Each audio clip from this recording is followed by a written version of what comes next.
Parenting बहुत care करते हैं। मैंने देखा है बच्चों को, मेरे यहाँ बच्चे आते हैं, उनके पेरेंट्स आते हैं, मैंने देखा है वो हर छोटी छोटी चीज पे बहुत केयरिंग होते हैं।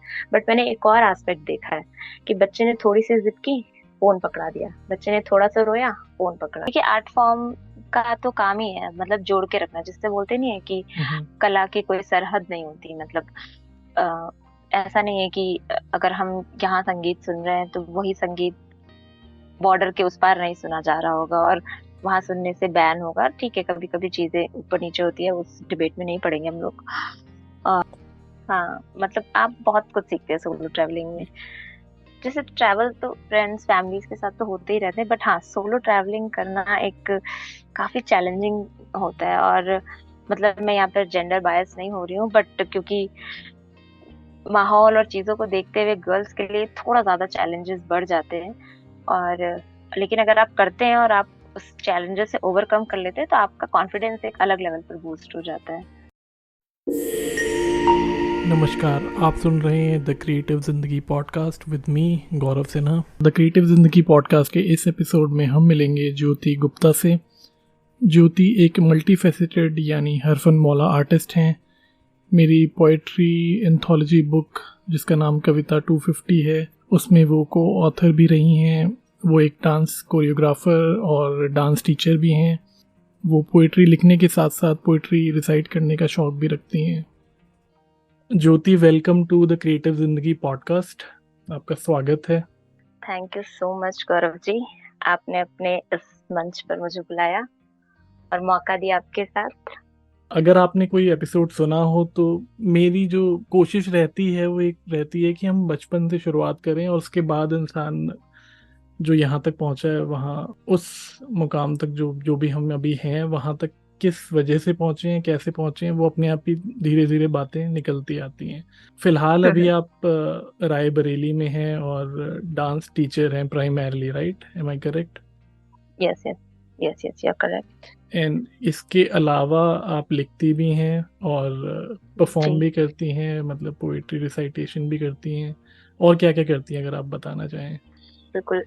अगर हम बचपन से शुरुआत कर रहे हैं तो जैसे कि आपके एपिसोड्स में ऐसा होता है कि बचपन से शुरू करके हम आते हैं, और ये बहुत ही क्रिएटिव थिंकिंग है आपकी, क्योंकि नाम ही क्रिएटिव जिंदगी पॉडकास्ट है। और बहुत ही रिलेटेबल भी है, क्योंकि सारे सर्कल बचपन से ही शुरू होते हैं, लाइफ का सर्कल ही हमारा बचपन से स्टार्ट होता है। तो स्कूल टाइम से ही, जहाँ तक मुझे याद है, बहुत बचपन का तो नहीं याद है, स्कूल टाइम से अब तक जो मुझे लगता है कि मेरा इंटरेस्ट हमेशा से आर्ट्स के सब्जेक्ट्स और आर्ट फॉर्म की तरफ रहा है। और आज अगर मैं शायद एक कोरियोग्राफर हूँ या थोड़ा बहुत पोइट्री लिख लेती हूँ और रिसाइट कर लेती हूँ, तो उसका कहीं ना कहीं ये एक बहुत बड़ा रीजन है कि आपका इंटरेस्ट हमेशा बचपन से डेवलप होता है चीजों को लेकर। और उसके लिए बहुत जरूरी है कि आप खुद अपना इंटरेस्ट किस तरफ शो कर रहे हैं, और जो आपके पेरेंट्स या गार्जियन या मेंटोर हैं वो आपको उस तरफ लेकर जा रहे हैं। मतलब आप, एक होता है ना बच्चे को क्रिकेट खेलना पसंद है, लेकिन हम्म। अगर आपने उसमें उसको गाइड नहीं किया तो उसे नहीं समझ में आएगा कि क्रिकेट मेरा हॉबी है या ये मेरा पैशन भी बन सकता है। फिर कुछ बच्चे उसे एज एन हॉबी खेलते हैं और कुछ उसे पैशन बना लेते हैं, और आगे चल के कुछ सचिन तेंदुलकर जैसे प्रोफेशन बना लेते हैं। तो यही सेम चीज आई थिंक हर एस्पेक्ट में, किसी भी आर्ट फॉर्म में, चाहे हम म्यूजिक की बात कर लें, चाहे हम पेंटिंग, म्यूजिक, पोइट्री, थिएटर, किसी भी जितने भी आपके पास 7 कलाएं हैं हमारी मेन ट्रेडिशनल, तो हम किसी भी आर्ट फॉर्म पे लेके जाते हैं तो हमारा एक इंटरेस्ट डेवलप होता है। तो सेम थिंग मेरे साथ भी है कि मुझे बचपन से ही डांसिंग पसंद थी, और थोड़ा बहुत पेंटिंग भी कर लेती थी। हाँ, पोइट्री का इंटरेस्ट मेरा थोड़ा लेटर चाइल्डहुड में जाके स्टार्ट हुआ, बट हाँ अभी काफी मैं सीख रही हूँ और कर रही हूँ। तो मतलब बेस जो होता है वो हमेशा चाइल्डहुड होता है किसी भी चीज का। चाहे आप पढ़ाई में कुछ कर रहे हैं, एकेडमिकली कुछ कर रहे हैं, तब भी आपका बेस चाइल्डहुड है। और अगर आप आर्ट फॉर्म में कुछ कर रहे हैं तब भी आपका बेस चाइल्डहुड है। तो आपका चाइल्डहुड बहुत ही, जैसे बोलते हैं ना कि सेंटेंस बनाने के लिए हमको अपनी ग्रामर स्ट्रॉन्ग रखनी पड़ती है, तो चाइल्डहुड आपको स्ट्रॉन्ग रखना पड़ेगा अपना कुछ भी फ्यूचर आगे देखने के लिए। बिल्कुल। और अगर मैं इसमें ऐड करूं तो चाइल्डहुड स्ट्रांग रखना पड़ेगा तो हम कह देते हैं, बट अगर जब हम खुद बच्चे होते तो हमें तो पता नहीं होता कि हाँ, इसीलिए मैंने कैसे। कहा ना कि हाँ आप, हाँ, कि आपके पेरेंट्स को, आपके जी। टीचर्स को, आपके मेंटोर्स को बहुत बड़ा रोल है, बहुत बड़ा क्या, आई थिंक मैं कहती हूँ सारा का सारा रोल ही उनका है। और अगर आपका किसी चीज की तरफ, देखिए, समझ में आ जाता है पेरेंट्स को या टीचर्स को कि हम्म। आप कोई चीज एज एन हॉबी कर रहे हैं या आपका दिन रात उसी में लगा है।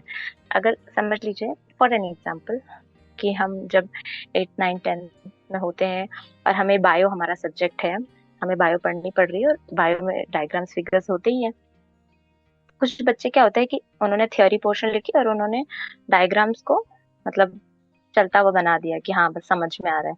और कुछ बच्चों बिल्कुल की आप कॉपीज देखेंगे कभी तो उन्होंने लगेगा उन्होंने डायरेक्ट बुक से इसमें एकदम उसको एक्सरे मशीन जैसा एकदम टू कॉपी कर लिया है।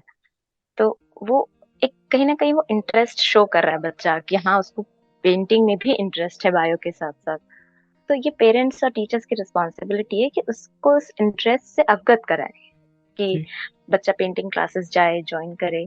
और हो सकता है बड़ा होके कुछ उसमें कर ले, ना भी करे तो एटलीस्ट एक आर्ट फॉर्म तो उसके हाथ में रहेगी रही। बिल्कुल। तो इससे अगर मैं पूछूं कि ज्योति का जो इन्फ्लुएंस रहा है बचपन में, आप मतलब शुरुआत से रायबरेली में थे या फिर कहीं और शहर में थे, यहाँ फिर आए, या गांव में थे फिर यहाँ आए, मतलब अगर आप शेयर करना चाहें हाँ, कि कैसा हाँ, रहा। बिल्कुल। एक्चुअली मेरे फादर आर्मी में थे, तो ओके।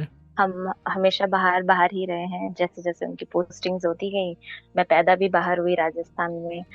और फिर उसके बाद जगह जगह हर 2 2.5 साल में पोस्टिंग हो जाती है, तो बहुत जगह में रही। और इसका भी बहुत फर्क पड़ता है। कहते नहीं, कल्चर, आर्ट अपने साथ कल्चर लेके चलता है। तो हम राजस्थान में हैं तो हमने वहां कुछ देखा, हम पंजाब गए हमने वहां कुछ देखा, हम मद्रास रहे हमने वहां कुछ देखा, आज का चेन्नई, उस टाइम मद्रास। जी जी। और हम अरुणाचल प्रदेश रहे हमने वहां कुछ देखा, हम बरेली रहे हमने वहां कुछ देखा। और भी बहुत सी ऐसी जगह है जहाँ जहाँ हम रहे वहाँ साथ में, क्योंकि हम आर्मी बैकग्राउंड से हैं तो हर जगह, हर कल्चर के लोग, हर जगह का फूड, हर जगह का घर का उनका आर्किटेक्चर, इंटीरियर, मतलब जी। बहुत सी चीजें इन्फ्लुएंस करती हैं आपको। और ये कोइंसिडेंट ही है जो मेरा अभी जो पिछली जो मेरी बातचीत हुई है वो भी हम्म। इसी मतलब वो उनके भी पिता डिफेंस बैकग्राउंड में ही थे, और वो खुद अच्छा, अच्छा। जयपुर, नॉर्थ ईस्ट प्लस फिर अहमदाबाद, मतलब एक सर्कल बनाया था। मैंने बोला आपने एक सर्कल बना दिया है ऊपर का इंडिया का। तो मेरा हाँ, सवाल ये हाँ, था हाँ। कि क्या मतलब कौन सी जगह पसंद है वो चारों में से, इस तरीके से मैंने कुछ पूछा था। तो अगर मैं पूछूं राजस्थान, तो राजस्थान में कहाँ पे। हाँ, राजस्थान में देखिए, मैं पैदा बीकानेर में हुई हूँ। और उसके अलावा हम लोग फिर बीकानेर से मतलब ट्रांसफर होके पापा चले गए थे बाहर। फिर उसके बाद हम लोग एक बार फिर से राजस्थान में आए थे और फिर हम 3 साल रहे वहां पे। श्री ओके। गंगानगर बॉर्डर लगता है, श्री गंगानगर। तो अगर मैं राजस्थान, मतलब मेरे one of the favourite place है वो। और मैंने हम्म। बहुत कुछ राजस्थान, डांस का जो मेरा कीड़ा है ना वो वहीं से शुरू है। अच्छा, तो ये अभी ये कमाल की बात है क्योंकि मेरा शुरुआती टाइम रहा है वो भी राजस्थान में रहा है, शुरू के 9 साल। और जो श्री ओके, ओके, अरे गंगानगर वाह। आप बता रहे हो ना, तो श्री गंगानगर से थोड़ा ही हाँ। नज़दीक एक पीलीबंगा करके जगह है। पता नहीं आपको याद पता अच्छा, है कि अच्छा। नहीं। हाँ, तो वो मतलब 2 या 3 हाँ। स्टेशन का फर्क है अगर हम रेलवे के हिसाब से कैलकुलेट करें तो अच्छा, अच्छा। हाँ। तो जो आप बोल रहे हो ना, तो मतलब मेरी भी फेवरेट जगह वही है अल्टीमेटली। उसके बाद बेशक मैं दिल्ली रहा और हाँ। अभी फिलहाल मैं बिहार में हूँ, बट वो जो बचपन जहाँ अच्छा। जाता है वो तो हमेशा के लिए फेवरेट हो ही जाता है। हाँ, मतलब हम्म। बचपन आपका एक जुड़ाव हो जाता है। जैसे मैंने कहा ना कि मेरी 5th 6th 7th class, I think 3 classes मैंने वहाँ पढ़ी हैं। और वो स्कूल, वो कल्चर वहाँ का, हालांकि हम कैंट एरिया में रहते हैं, बट कैंट एरिया में रहने के बावजूद जब हम स्कूल जाते हैं तो वहाँ हम हर तरह के लोगों से मिलते हैं। जी तो वो एक जो कल्चर डेवलप होता है ना, उसका बहुत फर्क पड़ता है। मतलब अपब्रिंगिंग कहते हैं जिसे, अपब्रिंगिंग में आपकी वर्सिटैलिटी का बहुत रोल है। जी। तो इसमें जो है पेरेंट्स का या घर वालों का, मतलब जैसे आपने बोला ना कि उनको देखना होता है और पुश करना होता है कि जो भी आपकी जहाँ पे आप एक्सेल कर सकते हो वहाँ पे करें। नॉर्मली मैं देखता हूँ इंडिया हाँ, में हाँ। मतलब एक्सेप्शंस आर ऑलवेज हाँ। देयर, लेकिन पेरेंट्स का यस। फोकस यही रहता है कि पहले आप पढ़ लिख के बिल्कुल सिक्योर हो जाओ, उसके बाद देखेंगे। तो हम्म। वो लोग वही दो चार हम्म। पांच फील्ड हैं जिसमें वो पुश कर देते हैं, डॉक्टर, इंजीनियर या XYZ, जो अभी ठीक चल रहा होता है उस टाइम पे, जो कि ठीक भी है हम्म। सिक्योरिटी पर्पज से। लेकिन जो हम्म। आपका प्रोफाइल है एज कोरियोग्राफर या फिर डांस टीचर, और जो कि अच्छा खासा टाइम हो भी हम्म। गया आपको, तो शुरुआत हाँ हाँ। से फोकस वहीं रहा था या पढ़ाई कुछ और हुई थी फिर इसमें आए थे? हाँ, एक्चुअली मैं आपको बताऊँ, मेरी पढ़ाई से और मेरा जो वर्किंग फील्ड है दोनों ही बहुत अपोजिट है। और आपने सही कहा कि पेरेंट्स हमेशा आपको पढ़ाई की तरफ ही पुश करते हैं, और मेरे पेरेंट्स भी उसी में ही है, कोई अलग नहीं है। बट हाँ, अलग उनके साथ ये चीज है कि उसके साथ साथ मुझे जो पर्सनली करना है, जो मेरी हॉबीज हैं, जिनको मैं आगे परस्यू करना चाहती हूँ, इसके लिए उन्होंने मुझे कभी मना नहीं किया। ये साथ में बोलते रहे कि हाँ, पढ़ाई पढ़ाई जरूरी है, पढ़ाई करनी है। बट हाँ, ये नहीं बोला कि पढ़ाई कर रहे हो तो ये नहीं करना है, वो नहीं करना है। ठीक है, उस दोनों टाइम मैनेज करना वो मेरा काम है, कि मैं अपनी दोनों चीजों को मैनेज करके चलूं। और पढ़ाई का जो बैकग्राउंड है मेरा, मैं इकोनॉमिक्स से पोस्ट ग्रेजुएशन हूँ। और जिसका आई थिंक, मुझे नहीं लगता आर्ट कला फॉर्म से कोई भी दूर दूर तक रिश्ता होता है इकोनॉमिक्स का। नहीं, कहीं ना और कहीं हाँ, होता होगा, उसी के साथ पता नहीं। मतलब अगर हम खोजने जितनी निकलेंगे तो इकोनॉमिक्स निकल मैंने आएगा। पढ़ी हाँ, वो बात अलग है कि अगर हम उस पर रिसर्च करने जाएंगे तो निकल आएगा। और जितनी इकोनॉमिक्स हमें कॉलेज में पढ़ाई गई उसमें तो मुझे कहीं नहीं दिखी सिवाय ग्राफ्स बनाने के। और हाँ, इकोनॉमिक्स पढ़ने के साथ साथ ही मैं उस टाइम पर साइड बाय साइड अपनी कथक की प्रभाकर कर रही थी। 6 साल का कोर्स होता है। और मैंने प्रयाग संगीत समिति से कथक प्रभाकर किया है। और उसके साथ ही मैं यहाँ पर ही, जहाँ पर मैं अभी आई थिंक 11 ईयर्स से मैं काम कर रही हूँ और बच्चों को सिखा रही हूँ मैं। तो एक एकेडमी है जहाँ पर मैं और एक मैम है, तो हम लोग साथ में काम करते हैं। तो 11 ईयर्स हो गए हैं, तो मैं बच्चों के साथ काम करती हूँ। मतलब जो हमारा मेन हम्म। फोकस्ड एरिया है वो बच्चों को कोरियोग्राफ करना है, और उसके साथ लेडीज को। तो ओके। बच्चे और लेडीज को हम कोरियोग्राफ करते हैं। तो मतलब पढ़ाई का बैकग्राउंड में एकेडमिक्स में, मतलब अपने मुंह से तारीफ नहीं करना चाहूंगी, बट अच्छा करती थी मैं नहीं नहीं, एकेडमिक्स में करनी भी मैं चाहिए अच्छी तारीफ। एकेडमिक्स में भी मैं अच्छी थी। और पोस्ट ग्रेजुएशन हुई, फिर उसके बाद मैंने बीएड भी परस्यू किया। और फिर साथ में ये, तो अभी मैं थोड़ा, अभी मेरी पढ़ाई भी चल रही है, मैं और हायर स्टडीज के लिए परस्यू कर रही हूँ। कंपटीशन की कुछ चीजें हैं। और बट हाँ, उसके साथ साथ ये जो मेरा वर्क फील्ड है वो इससे एकदम हटकर है। मतलब हम्म। इकोनॉमिक्स का मेरी डांस टीचर होने से, या मेरी पोएट्री रेसिटेशन से, या मेरी आपके साथ को ऑथर होने से आई थिंक कोई खासा रिलेशन है नहीं। बट हाँ, बीएड का मैं मान सकती हूँ, क्योंकि बीएड में हम एक सब्जेक्ट एक पढ़ते हैं, चाइल्ड साइकोलॉजी, जो जी। मुझे बच्चों के साथ बहुत यूजफुल रहता है। इनफैक्ट मैं कहूंगी बीएड मैंने बाद में किया, और चाइल्ड साइकोलॉजी मैं बहुत पहले से बच्चों के साथ यूज कर रही हूँ। तो मुझे दोनों ही साइड बाय साइड, मतलब एक कहते हैं ना, साइमल्टेनियसली हेल्प होता रहा। कि मैंने जो चाइल्ड साइकोलॉजी बाद में पढ़ी वो मुझे अब काम आ रही है, और जो मैं बच्चों के साथ पहले कर चुकी थी वो मुझे चाइल्ड साइकोलॉजी का पेपर सॉल्व करने में काम आ गई। ये मेरा एक्चुअली सवाल अभी आने वाला था, जो आप कह रहे थे ना कि बीएड की है, तो अच्छा। मैं, जो आप कह रहे थे कि हाँ हाँ। इकोनॉमिक्स तो नहीं काम आ रहा था लेकिन बीएड तो आ रहा था, तो मेरा, मैं यही पूछने वाला था कि बीएड तो मतलब जेन्युइनली आ ही रहा है, क्योंकि आप बच्चों के साथ ही मतलब टाइम स्पेंड कर रहे हो, उनको सिखा रहे हो, हाँ तो हाँ। हाँ एजुकेशन हाँ। कहीं ना कहीं तो काम आ रही है। नहीं, देखिए, एजुकेशन तो हमेशा काम आती है। हम्म।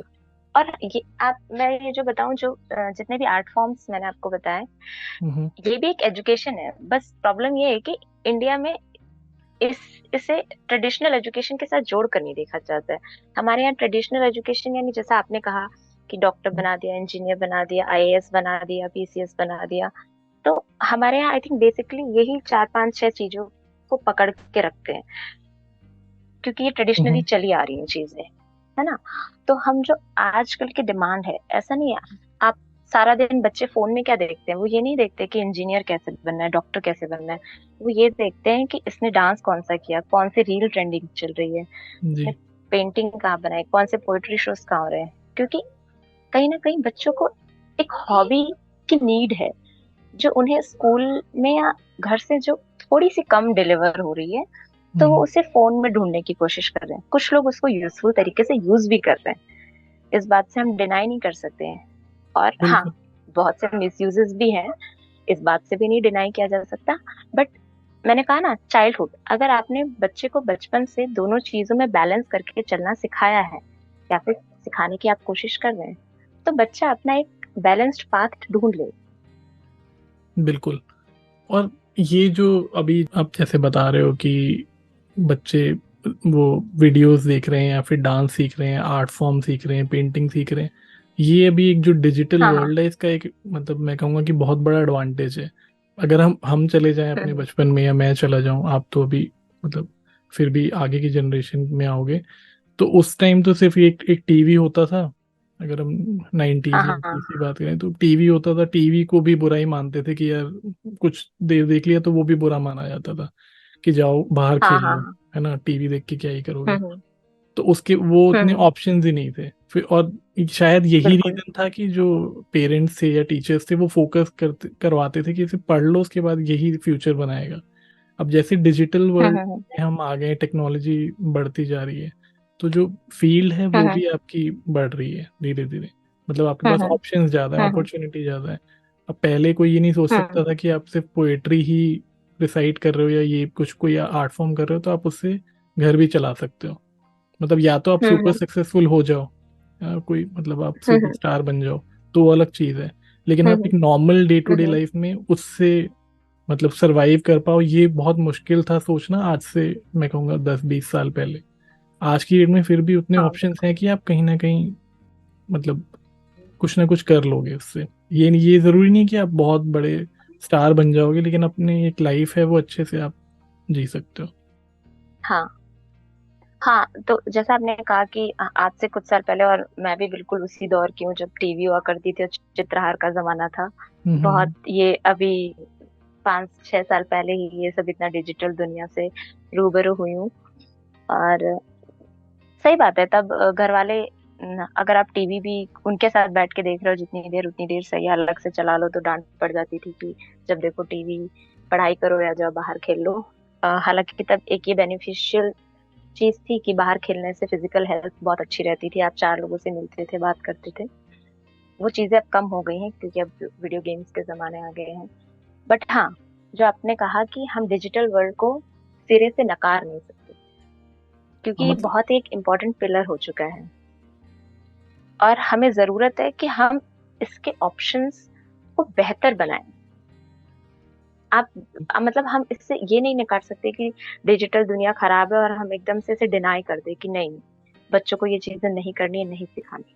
बेशक बच्चों को ये चीजें करनी सिखानी है, पर उसको किस तरह से मोल्ड करके एक अच्छे सांचे में ढालना है, ये एक गार्जियन, मेंटोर, टीचर, पेरेंट, इनके हाथ में है। और किस आपका एज बच्चा से फोन चला सिखानी है। रहा है, जी। हाँ, सॉरी। किस एज, जैसे जी। कहा जाता है कि 5 इयर्स तक बच्चों को फोन ज्यादा नहीं देना है, तो आप, ये आपके ऊपर है ना, आप कंट्रोल करिए। आजकल क्या होता है कि मतलब अब मैं पेरेंट नहीं हूँ तो मैं नहीं बहुत जानती कि पेरेंटिंग बहुत टफ होती है। मैं सिर्फ बोल सकती हूँ, जो पेरेंट्स है वो ज्यादा इस बात को कनेक्ट करेंगे कि ये सिर्फ वही समझ सकते हैं कि पेरेंटिंग बहुत टफ होती है। बट जी। आजकल लोग पेरेंटिंग को पेरेंटिंग बहुत केयर करते हैं। मैंने देखा है बच्चों को, मेरे यहाँ बच्चे आते हैं, उनके पेरेंट्स आते हैं, मैंने देखा है वो हर छोटी छोटी चीज पे बहुत केयरिंग होते हैं। बट मैंने एक और एस्पेक्ट देखा है कि बच्चे ने थोड़ी सी जिद की, फोन पकड़ा दिया, बच्चे ने थोड़ा सा रोया, फोन पकड़ा दिया, उनको लगता है वो भी शांत, हम भी शांत। वो और इजी हो ये गया। धीरे धीरे चीजें फिर आप, हाँ, वो इजी हो गया, और ये धीरे धीरे चीजें फिर क्या होती है, अब बच्चे को फोन की आदत लग गई। आप इसका ब्लेम बच्चे पे नहीं डाल सकते, है ना। आप 3 साल, दो हम्म। साल के बच्चे को कैसे ब्लेम डाल सकते हैं कि ये सारा दिन फोन चलाते हैं, आपने उसे दिया तभी तो वो फोन चला रहे हैं। तो ये आपको देखना है कि वो किस एज से फोन चला रहा है, फोन में क्या चला रहा है, कैसे चला रहा है, कब चला रहा है। ये एक आपको आई वॉच रखना पड़ेगा। हम लोग तो जैसे बातें करते हैं या फिर फैमिली में भी या बाहर भी, कोई अगर अपने बच्चे की हम्म। कंप्लेंट करने लगता है ना कि ये ऐसे कर रहा है वो ऐसे कर रहा है, तो मतलब मेरा जो इंस्टेंट रिप्लाई होता है वो ये होता है, वो जो भी कर रहा है वो कॉपी कर रहा है। तो मतलब वो सीखा कहाँ से, हाँ वहीं से बिल्कुल, वही बच्चे तो, आप ही से सीख रहा है तो आप वो कर रहा है। वो चीज़ कई बार हिट कर जाती है जो पेरेंट्स होते हैं, बट जो है तो वो है। तो बिल्कुल हाँ नहीं, सही कहा बच्चे आपने कि बच बच्चे तो इमिटेट करते ही हैं। देखिए, एक स्टेज होती है इमिटेशन की, और वो स्टेज यही होती है 2 to 5 years की, जिसमें बच्चे आपको बहुत ज्यादा इमिटेट करते हैं। अगर आप किसी से तेज आवाज में बात कर रहे हैं, तो कल को थोड़ा सा उसने माहौल चेंज देखा, वो भी तेज आवाज में बात करेगा, फिर आप कंप्लेन करेंगे, अरे इसने ये ऊंची आवाज कहाँ से सीखी? घर में किसी ने हम्म। बोला होगा तब उसने सीखी। इसलिए शायद कहा जाता है कि जब बच्चे छोटे हों तो घर का माहौल हंसी खुशी और ऐसा रखना चाहिए, क्योंकि सबको पता है कि बच्चों के ऊपर हर चीज का इम्पैक्ट पड़ता है। कुछ पेरेंट्स इस बात को बहुत ही सख्ती से लेते हैं और मानते हैं, फॉलो करते हैं, बट कुछ हम्म। लोग लाइट मोड में लेते हैं, और आगे चल के अगर उनका बच्चा ऐसी चीजें करता है फिर वो कंप्लेन करते हैं। तो देखिए, अगर आपने कच्ची मिट्टी का घड़ा बनाते समय ही उसे गलत आकार दे दिया है, तो फिर आप ये कैसे आशा कर सकते हैं कि जब मिट्टी आधी पक चुकी है तो आप उसे आकार दे सकेंगे? बड़ा मुश्किल हो जाता है उसमें। बिल्कुल। और अगर इसका और एक पहलू देखा जाए तो मुझे लगता है ये जो अब हम जो मतलब पहले थे कि जॉइंट फैमिलीज थी, अब हम लोग थोड़े थोड़े कोई अलग होते जा रहे हैं ना, मतलब जॉइंट फैमिलीज में तो रहते नहीं, न्यूक्लियर फैमिलीज मोस्टली है।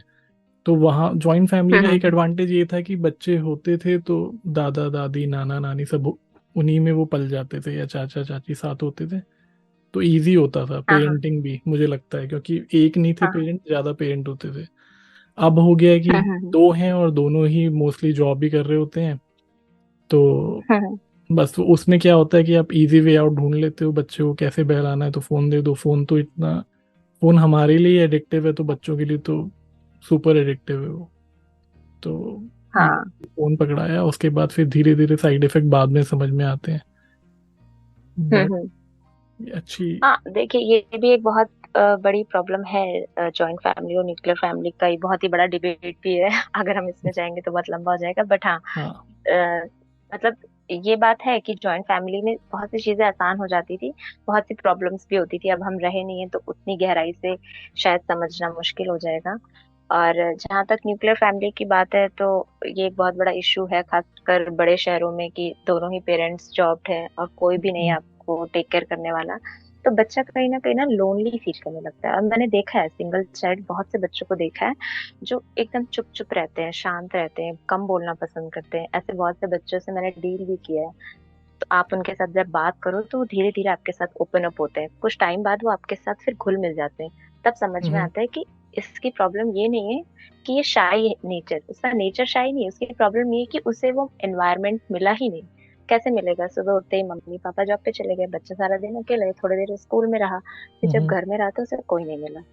तो यही उसका मेन प्रॉब्लम होता है कि या तो बच्चा इंट्रोवर्ट हो जाता है या चिड़चिड़ा हो जाता है, उसे शेयरिंग केयरिंग नहीं आती है। ऐसी हम्म। बहुत सी चीजें हैं जो बच्चा single child, being a single child, नहीं सीख पाता है।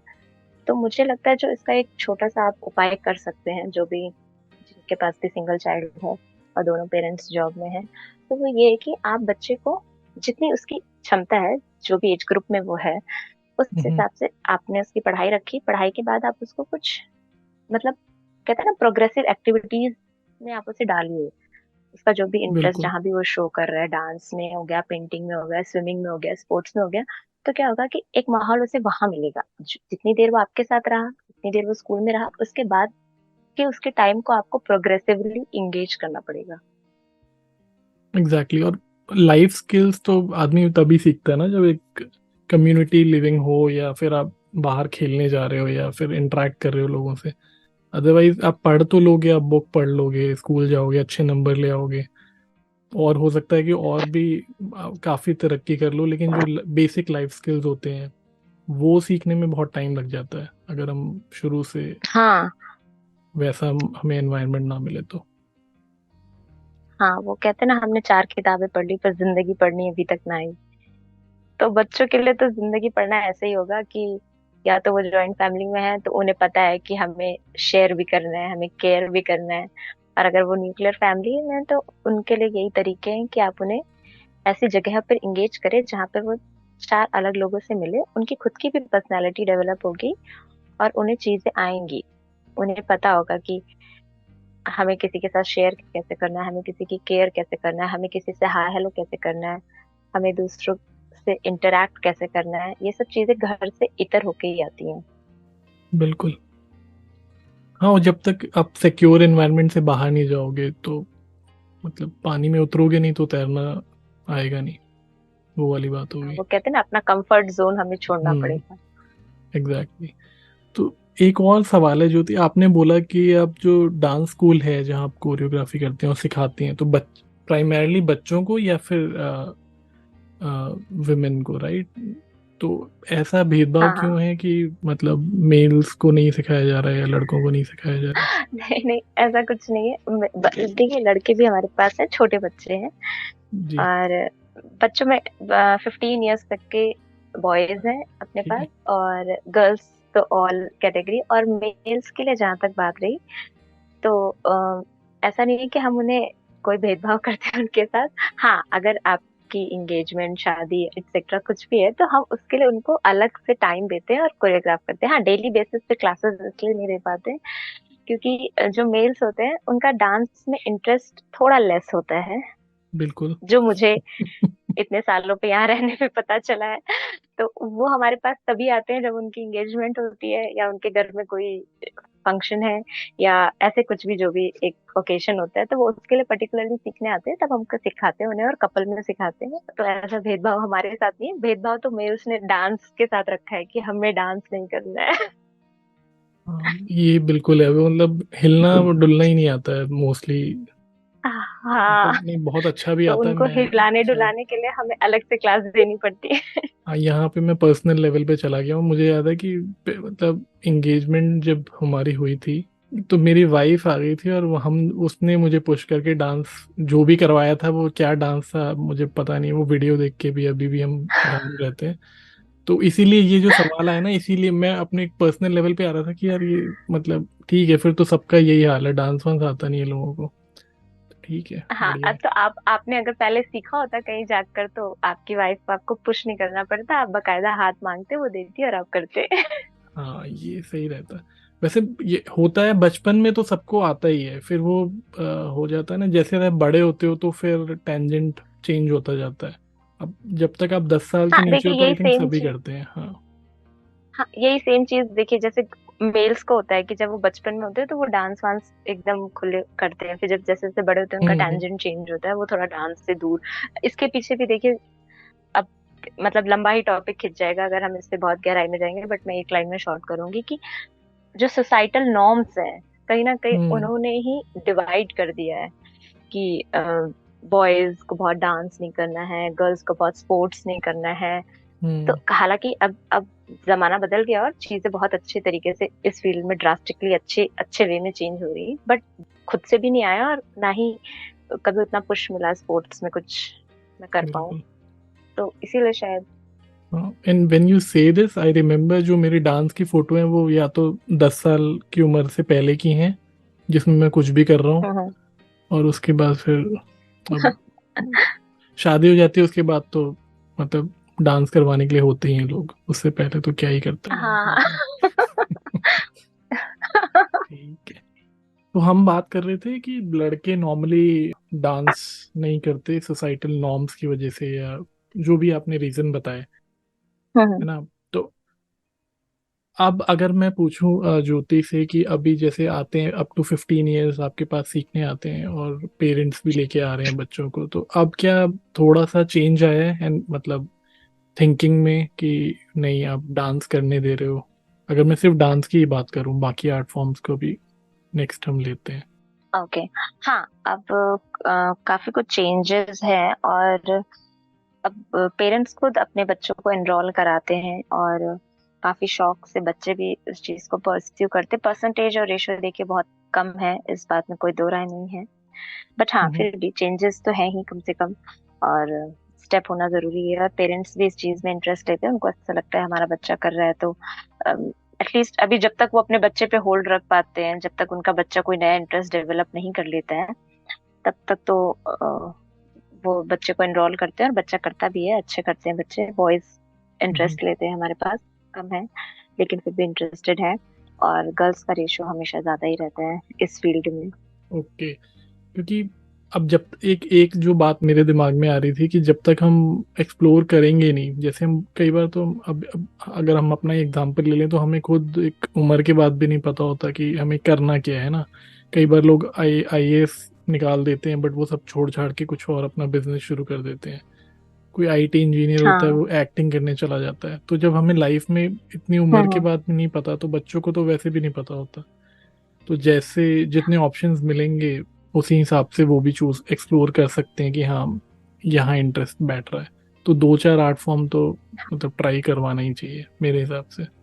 हाँ, देखिए, एक्सप्लोर करना बहुत जरूरी है, क्योंकि आप जब बच्चे हैं तो आपको नहीं पता है कि आपका इंटरेस्ट, आपने कोई चीज देखी और आपने उसे इमिटेट कर लिया, वो एक अलग चीज है। हम्म। बट आपने अगर किसी चीज में थोड़ा बहुत अपना इंटरेस्ट दिखाया और पेरेंट्स ने आपको उस चीज में इन्वॉल्व कराया, पुश कराया, घर पर सिखाया, जो भी जिसकी कैपेबिलिटी है हम्म। ना, तो जिस भी तरीके से पेरेंट्स आपको सपोर्ट कर पाए, या टीचर्स या मेंटोर्स जो भी आपके पास अवेलेबल है आपको सपोर्ट कर पाए, और आपने चीजें एक्सप्लोर की, तब आपको पता चलेगा कि मेरा एरिया ऑफ इंटरेस्ट क्या है, मेरा इंटरेस्ट फील्ड क्या है। लाइक जैसे आपने बोला कि 2-3 आर्ट फॉर्म्स, बिल्कुल आपको ये देखिए, स्कूल में हमारे पास सब्जेक्ट्स होते ही है ना, हम एक आर्ट्स का सब्जेक्ट रखते हैं, और स्कूल में स्किल डेवलपमेंट में आप आ जाइए तो डांस का भी आपको हफ्ते में 2 दिन मिल जाता है, म्यूजिक भी होता है आपके पास, SUPW भी होता है जिसमें आपको क्राफ्ट्स एंड ऑल की चीजें होती हैं। तो वो इसीलिए भी रखी जाती हैं, क्योंकि क्या पता किसी बच्चे को स्कूल से ही इस चीज का इंटरेस्ट हो, और वो स्कूल के अलावा के जो आपके पास आवर्स बचे, वो उसमें उसको प्रोफेशनली कहीं से सीख पाए, अगर उसका इंटरेस्ट है। और पेरेंट्स भी इस चीज में उसको सपोर्ट करेंगे तभी बच्चा आगे बढ़ पाएगा, वरना ये बच्चे की बस की बात तो नहीं है कि वो आगे बढ़ पाए। हाँ, मैं और आप अगर इस टाइम पे एक्सप्लोर कर रहे हैं तो इसका मतलब कहीं ना कहीं ये है कि हमें हमारे बचपन में उन चीजों के प्रति उतना हमें बढ़ावा नहीं मिला, इसीलिए अब हम जब खुद अपनी चीजें मैनेज करने लग गए तो अब हम एक्सप्लोर करना चाहते हैं, अब हम देखना चाहते हैं कि यार तब हमने ये नहीं सीखा था, लाओ अच्छा सीख कर देखते हैं कैसा होता है, तब हमने ये नहीं किया था, लाओ ट्राई करते हैं, हमसे हो पा रहा है कि नहीं हो पा रहा है, ये अब हम इसलिए करते हैं। करेक्ट।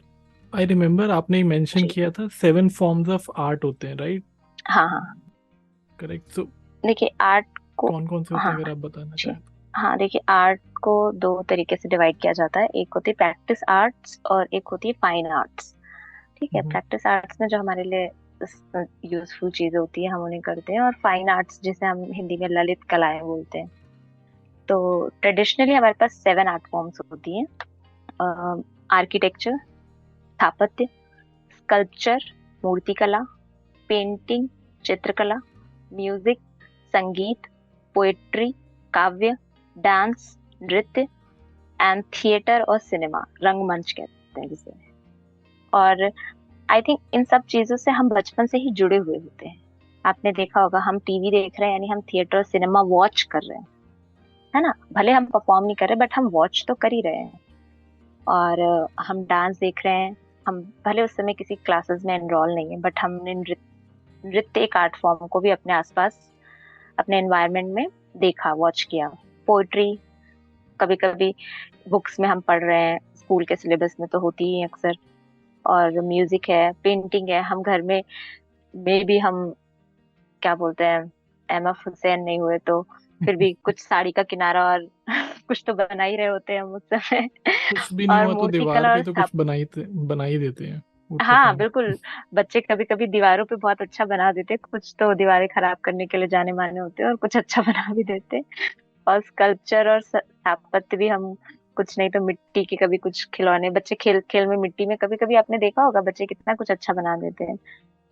तो ये सारी चीजों से हम ऑलरेडी घिरे हुए हैं, ऐसा नहीं है कि हम इनसे अछूते हैं, बस हमने इसको एज एन अपना पैशन और प्रोफेशन बनाने के दिशा में अभी हम उतने ज्यादा, से क्या कहते हैं कि अभी हम बहुत ज्यादा स्टेप नहीं ले पाए इस फील्ड में। और इसका कहीं ना कहीं कारण ये है कि अभी अभी हम ट्रेडिशनल पाथ पे चल रहे हैं, क्योंकि हमारे पेरेंट्स ट्रेडिशनल पाथ पे हैं, हमने उन्हीं से सीखा। आजकल के पेरेंट्स काफी कुछ अवेयर हैं बट फिर भी कहीं ना कहीं वो अभी अभी एक लैग है, हम्म। अभी वो खाई है काफी कुछ, तो उसको टाइम लगेगा और टाइम देना भी चाहिए, हमें धीरे धीरे इस फील्ड में वर्क करना चाहिए। जो मुझे ऐसा लगता है कि बच्चे को एकेडमिक के साथ साथ उसके हाथों में 1-2 स्किल्स जरूर होनी चाहिए। आपने देखा होगा, अभी हम कोविड से गुजरे थे, जी। और कोविड का पीरियड बहुत टफ पीरियड था। और आप माने चाहे ना माने बट कोविड में लोगों को मेंटली अगर किसी चीज ने बैलेंस किया है तो वो आर्ट फॉर्म्स ने है। चाहे वो किसी भी तरीके से हो। लोगों ने अपने डांस की हॉबी को उभारा, लोगों ने अपने संगीत में इंटरेस्ट शो किया, लोगों ने पेंटिंग में इंटरेस्ट शो किया, लोगों ने पोइट्रीज लिखनी, पढ़नी, बोलनी शुरू की, लोगों ने थिएटर एक्सप्लोर किए जिस भी तरीके से वो ऑनलाइन कर सकते थे, लोगों ने आर्किटेक्चर स्कल्पचर को एक्सप्लोर किया, और भी हम्म, जितने भी इसके अलावा भी जो चीजें होती हैं, लोगों ने लिटरेचर पढ़ना शुरू किया, लोगों ने मतलब फिजिकली तो हम सब परेशान थे ही कहीं ना कहीं, एक पूरा देश इस ट्रॉमा से गुजर रहा था, बट उसके बावजूद भी अगर किसी ने मेंटल बैलेंस किसी चीज ने दिया है तो वो आर्ट फॉर्म से, जिसने लोगों को कहीं ना कहीं संभालना, बिल्कुल। जो मुझे ऐसा लगता है। वो कोविड तो एक अलग ही एग्जाम्पल था। मतलब मुझे लगता है कि वो सिखाने के लिए आया था हम सबको कि क्या ज़रूरी है लाइफ में और और आप क्या मानिए ना ज़रूरी नहीं मानिए, है। बहुत से लोगों ने अपने, हाँ आप मानिए ना मानिए, अंदर के बहुत से कलाकार लोगों के निकल निकल कर कोविड में ही बाहर आए हैं। हाँ बिल्कुल। और वो ज़रूरी भी था, मतलब लोगों को पता लगा कि यार ठीक है, अभी कल का पता नहीं है कि हम होंगे भी या नहीं होंगे, तो एटलीस्ट क्या इम्पोर्टेंट है, क्या वैल्यू रखता है, वो हमें तब समझ में आया था। वो बात अलग है कि अब धीरे धीरे जैसे अब साल गुजर गया है तो लाइफ धीरे धीरे वैसे ही होती जा रही है, जैसे हम भागते रहते हैं वहीं हाँ वहीं पे पहुंच रहे हैं। बट ठीक है, एक एक पॉज मिला था हमें उस टाइम पे, और जिनको सीखना था वो सीख लिए। हाँ बिल्कुल, पॉज मिला था, सीख भी लिया। हाँ माना कि लाइफ अब वापस उसी भागदौड़ में आ गई है, बट फिर भी कहीं ना कहीं माइंड में एक चीज ने घर तो कर ही लिया है कि जी। यार हमें ये चीज करनी है, तो हम इसके लिए ये नहीं सोचेंगे कि हम कल पे डालेंगे, क्योंकि कल का कोई भरोसा तो है नहीं, वो हमने देख लिया आज हम्म। से 2 साल पहले। तो हमने उन चीजों के लिए स्टेप करना शुरू किया है।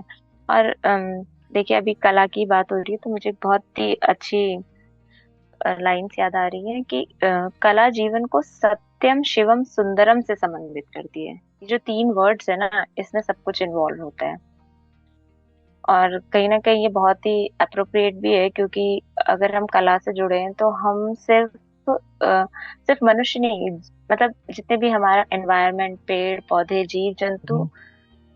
हमारे हर तरफ कला, और हर इंसान इसके लिए, आप कभी मधुर संगीत बजाइए, आप अपने आसपास के कभी जानवरों का बिहेवियर आप हम्म। क्या बोलते हैं ऑब्जर्व करके देखिए, तो आपको लगेगा कि ऐसा नहीं है कि सिर्फ बांसुरी की धुन हमें ही प्यारी है, उन्हें भी उतनी ही प्यारी होती है। तो एक माहौल, एक एनवायरनमेंट, एक अच्छा खुशनुमा बनाने के लिए आई थिंक इन चीजों से जुड़े रहना बहुत ही लाइफ का एक अहम हिस्सा होना चाहिए।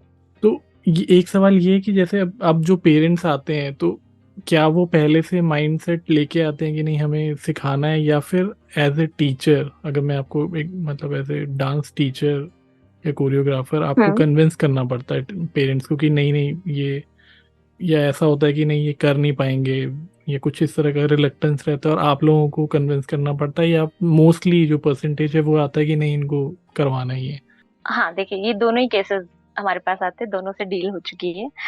कुछ तो अपने बच्चे को लेकर ही आते हैं, अगर स्पेशली अगर आप देखिए, गर्ल्स तो आती ही सीखने, ठीक है, आपने बॉयज की बात की है, तो मैं उन्हीं के ही पॉइंट ऑफ व्यू से बताऊंगी आपको कि कुछ तो पेरेंट्स अपने बॉयज मतलब अपने बच्चे को लेकर आते हैं, लड़के को, कि हाँ हमें इसे डांस सिखाना है, और बच्चा भी खुशी खुशी आता है कि हाँ हमें सीखना है। बट हाँ, कुछ के साथ ऐसा होता है, लाइक जैसे एडमिशन कराने आया फर्स्ट डे, हाँ भाई बहन आए हैं, तो उन्होंने बोला कि हमें अपनी बिटिया का एडमिशन कराना है, ठीक है।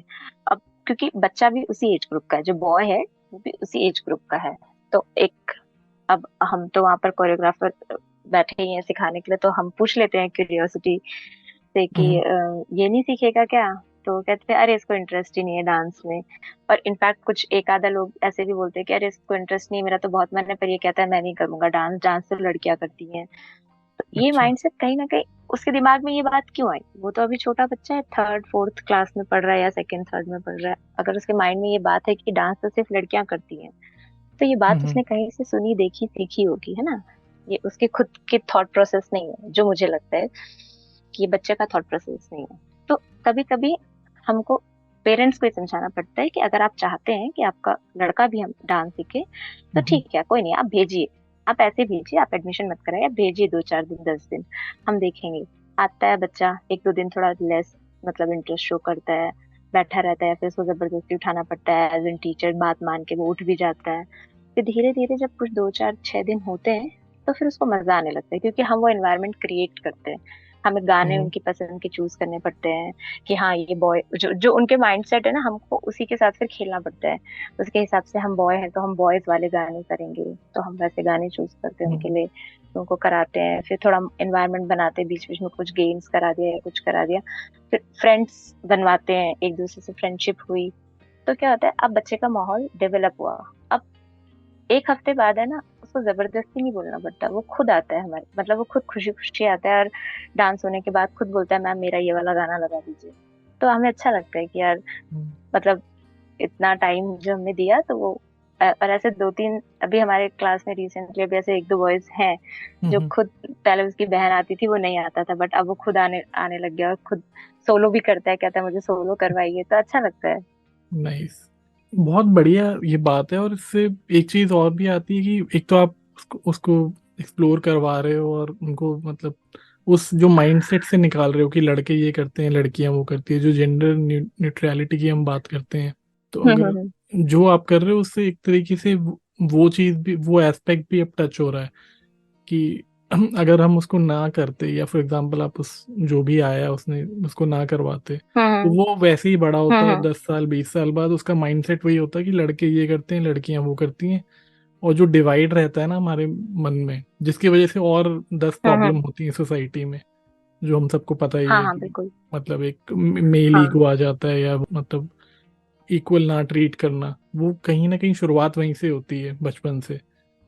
अगर हम हाँ, बचपन से पहले हम मैंने कहा ये ना, डिसाइड कर बेस है देंगे, हाँ बचपन हर चीजों जी, का।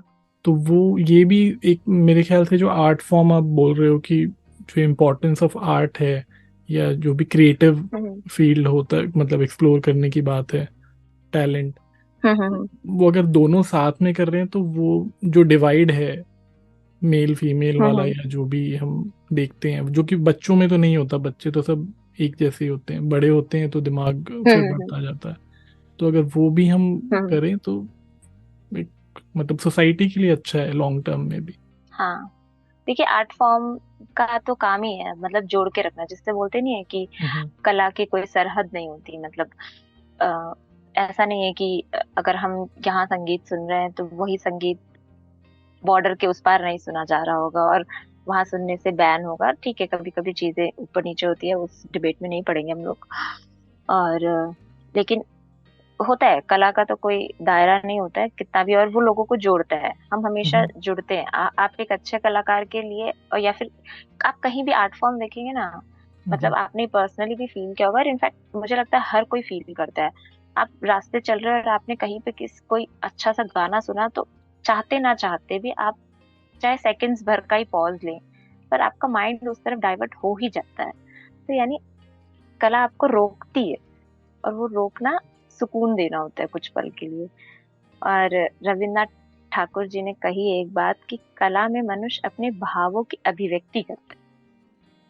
तो जो हमारे इमोशंस होते हैं, कहीं ना कहीं हमारी कला उससे बहुत प्रभावित होती है। अगर जैसे मैं और आपको ऑथर रह चुके हैं, तो अगर हम पोइट्री लिखते हैं, तो हम पोइट्री कैसे लिख पाते हैं, जो हम इमोशंस डेवलप है हमारे अंदर, जो हम फील करते हैं, वही तो हम पोइट्री में उतार पाते हैं, और वही हमारा जनर बन जाता है। जैसे को होता है ना कि कोई श्रृंगार रस में लिखता है, कोई वीर रस में लिखता है, तो कहीं ना कहीं वो हमारे इमोशंस है जो हमें हमारा स्ट्रीम चूज करने में हेल्पफुल रहते हैं। तो ऐसा किसी भी फील्ड में हो जाता है। अ, अगर नृत्य पे बात करते हैं, तो हम तो कोई शास्त्रीय नृत्य कर रहा है, कोई बॉलीवुड कर रहा है, कोई कंटेम्प्रेरी कर रहा है, कोई कुछ भी, जितने भी आर्ट, जितने भी फॉर्म्स होते हैं डांस के, तो वो उसके इमोशंस है कि वो उस किस तरफ डाइवर्ट हो रहा है। तो अगर हम कला से जुड़े हैं, तो हम हमेशा कुछ प्रोडक्टिव और क्रिएटिव भी करने की कोशिश करते हैं। और ये किसी भी आर्ट फॉर्म के साथ है कि अगर आप जुड़े हैं, तो आप हमेशा एक जुड़ाव रखते हैं। जेंडर न्यूट्रलिटी की जो हम बात करते हैं, वो भी हमारी कला का उसमें बहुत बड़ा रोल है। तो शायद कला का होना हमारी लाइफ में इसलिए भी जरूरी है कि हम कला के साथ साथ सिर्फ कला को सीख नहीं रहे, कला के साथ साथ हम जो अपनी लाइफ की स्किल्स है, वो भी हमारे साथ अपने आप कब खुद ब खुद जुड़ती जाती हैं। ये एक, उसे कहते हैं ना, पैरेलल चलने वाले प्रोसेस है, इसके साथ ये अपने आप हो जाता है ऑटोमेटिकली, जैसे बोलते और दूसरी बात ये है कि अगर आप किसी भी कला से या क्रिएटिव फील्ड से हो, और अब जैसा आपने बोला कि जो हम फील करते हैं वही हम लिखते हैं, या वही हम पेंट करते हैं, या किसी भी आप कला को ले लीजिए। तो जब उस हम्म। चीज़ से आप फील कर रहे हो और आप उस डूबे हुए हो, तो आप हर चीज़ में फिर एम्पैथी रखते हो। आप मतलब आपको ये नहीं होता कि हाँ भाई आप किसी से नफरत कर रहे हो। अब नॉर्मली आप देखोगे हम्म। जो भी क्रिएटिव फील्ड में है वो लोग इन सब चीज़ों से दूर हैं कि हाँ भाई भेदभाव करना है या थोड़ा सा हेटरेट फैलाना है या उस तरह की चीज़ों से दूर है। तो जितना एज ए सोसाइटी भी लॉन्ग टर्म में अगर हम ज़्यादा से ज़्यादा लोग इस माइंडसेट के होते हैं, तो वो सोसाइटी, फिर कंट्री, फिर वर्ल्ड, सबके लिए बेटर है। हाँ बिल्कुल। क्योंकि जब तक आप दूसरों के बारे में सोच, मतलब कला है क्या, इवेंचुअली आप सोच रहे हो देश के बारे में, दुनिया के बारे में, लोगों के बारे में, या फिर जैसा आपने बोला कि नेचर है आसपास, अगर चिड़िया भी घूम रही है, हम्म। अगर आपके सामने आ रही है तो आप उसको नोटिस कर रहे हो।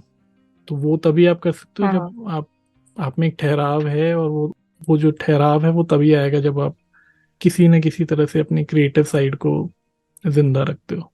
ये हाँ जरूरी नहीं बिल्कुल, है कि आप बहुत फुल अच्छी टाइम बात आपने आर्टिस्ट बोली बन है। जाओ, जरूरी नहीं है कि आप फुल हम्म। टाइम आर्टिस्ट हो, बट कहीं ना कहीं एज ए हॉबी भी अगर आप रखते हो तो।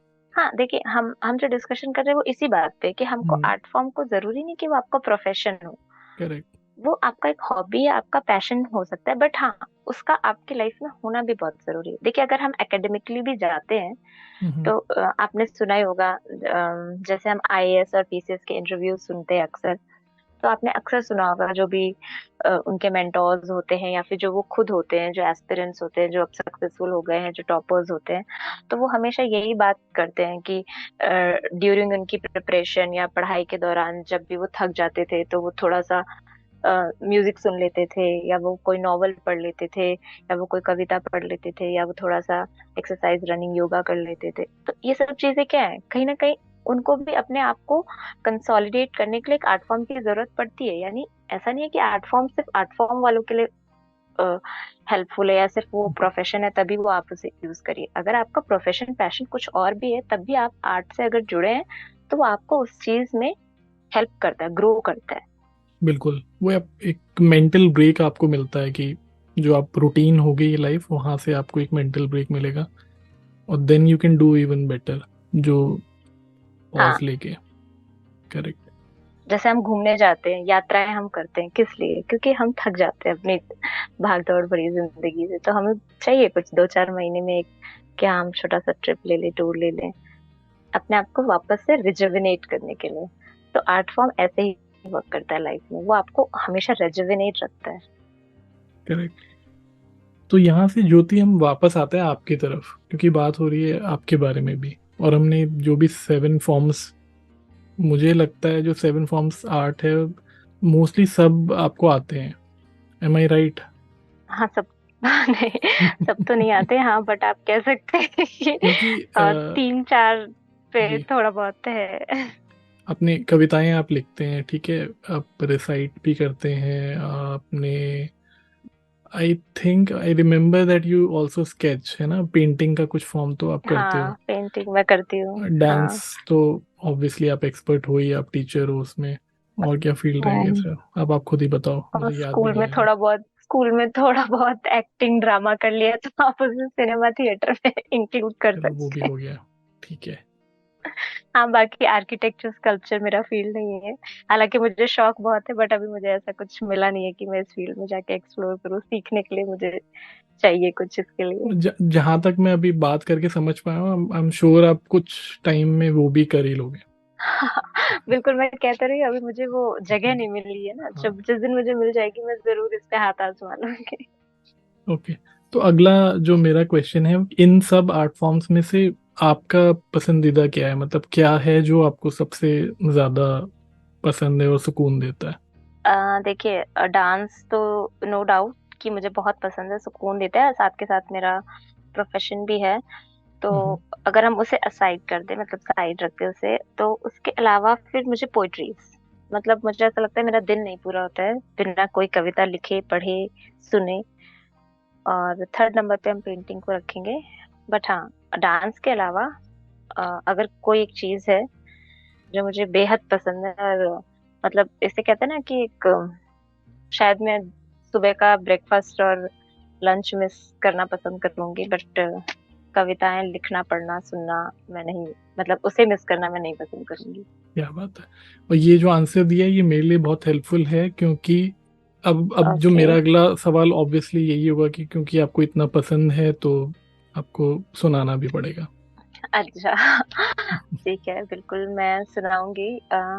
आज मैं आपको बेसिकली ऐसी पोएट्री नहीं सुनाऊंगी जो बहुत ही उसमें राइम्स में चलती है, बट हाँ, मैं आपको एक, जैसे मैंने बोला ना कि हम हमेशा घूमते हैं तो हमें एक ब्रेक चाहिए होता है और हम यात्राएं करते हैं, तो उसी से ही मैं रिलेटेड एक आपको प्रोज फॉर्म में कुछ सुनाती हूँ। आई होप आपको पसंद आएगा और सुनने वालों को भी पसंद आएगा। एक जगह मैं घूमने गई थी, पहाड़ों के आसपास, है ना, तो उसका टाइटल ऐसा ही है, पहाड़ों के आसपास। मैं अक्सर सोचती थी पहाड़ों के आसपास कैसा होता होगा। क्या वही सुकून होता होगा जो तुम्हारे आसपास मिलता है?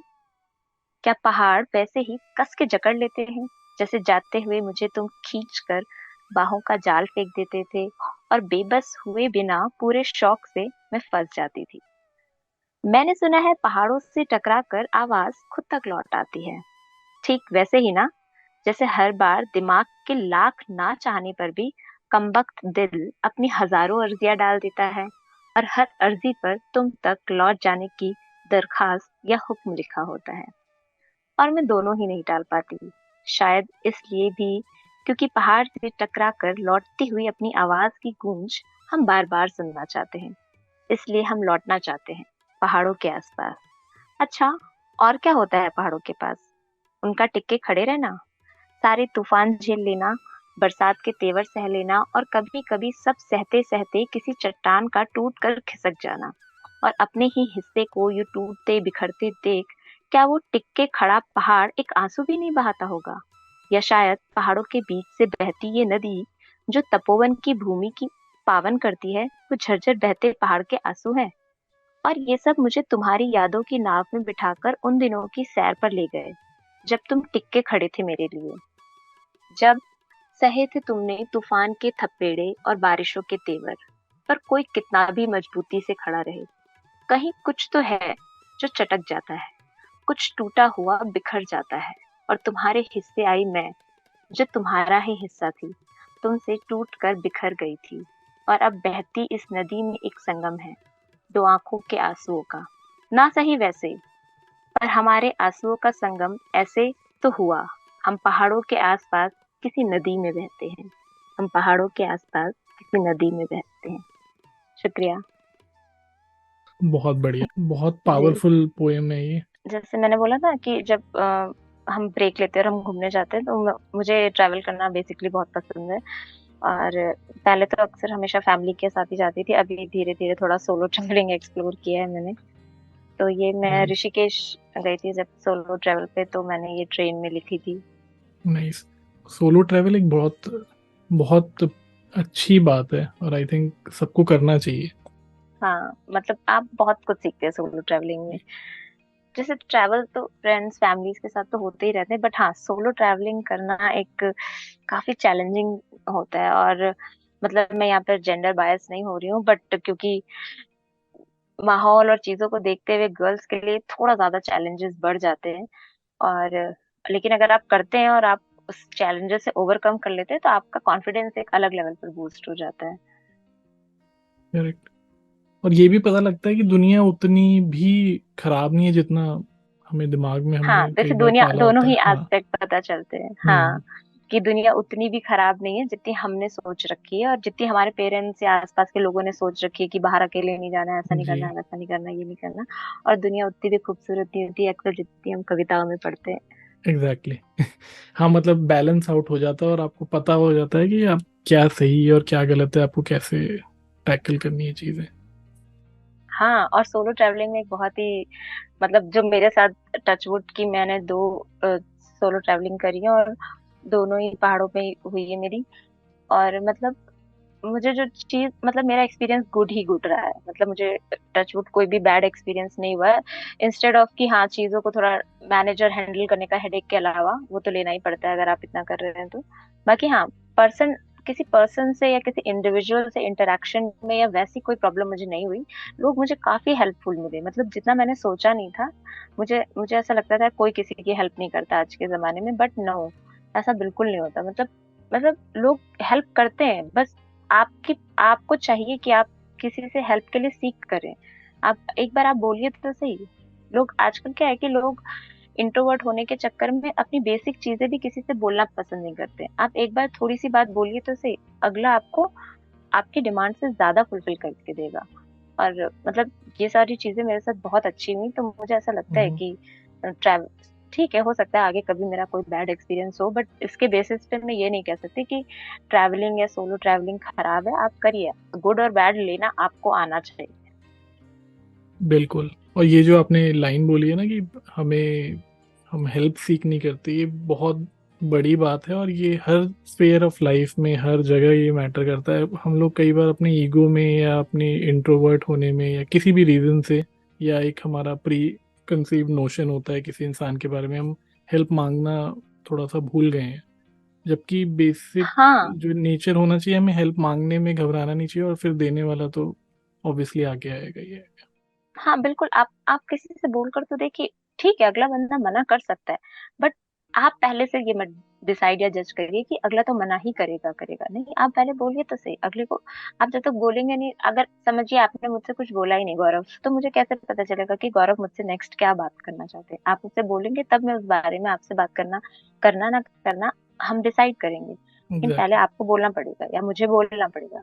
ज्योति, थैंक यू सो मच। बहुत मज़ा आया आपसे बात करके। बहुत सारी चीज़ें सीखने को मिली मुझे, और ख़ास तौर पे जो आपने पेरेंटिंग के अराउंड या बच्चों में क्यों हम आर्ट को परस्यू करवाया जाए बच्चों के द्वारा, वो बताया। कैसे आर्ट फॉर्म आप अलग अलग सीख रहे हैं और कैसे उसको एक्सप्लोर कर रहे हैं। और जो एंड में आपने सोलो ट्रैवलिंग वाली बात की, वो भी बहुत बहुत इम्पोर्टेंट बात थी। जेंडर न्यूट्रलिटी हमने टच किया, मतलब बहुत सारे टॉपिक निकलते चले गए, और मुझे बहुत मज़ा आया सब कुछ कवर करने में। और उम्मीद है आपको भी पसंद आया होगा। एक बार फिर से शुक्रिया द क्रिएटिव जिंदगी पॉडकास्ट में हाँ आने का और अपनी बातें रखने का। जी गौरव, बहुत बहुत आपका भी शुक्रिया। आपने मुझे आपके इस क्रिएटिव जिंदगी पॉडकास्ट का हिस्सा बनने का मौका दिया, और सच में बहुत मजा आया आपसे बात कर कर। हमने बहुत सारे मुद्दों को छुआ और एक अच्छी कॉन्वो हमने रखी, और आई थिंक काफी हेल्पफुल रहेगी सुनने वालों को भी। और क्योंकि आपके मंच का नाम ही इतना क्रिएटिव है, क्रिएटिव जिंदगी पॉडकास्ट, तो आशा है मेरी कि ऐसे ही आप क्रिएटिव फील्ड की तरफ अपने काम को और अच्छा करते रहें, और लोगों को मौका दे वो आपके साथ जुड़ सके। और मुझे बहुत अच्छा लगा, और आई थिंक आगे भी हम जुड़े रहें। और मंच का बहुत बहुत शुक्रिया। बिल्कुल। Thank you Jyoti. Thank you. Thank you so much Gaurav. आप सुन रहे थे the creative Zindagi podcast with Gaurav Sinha.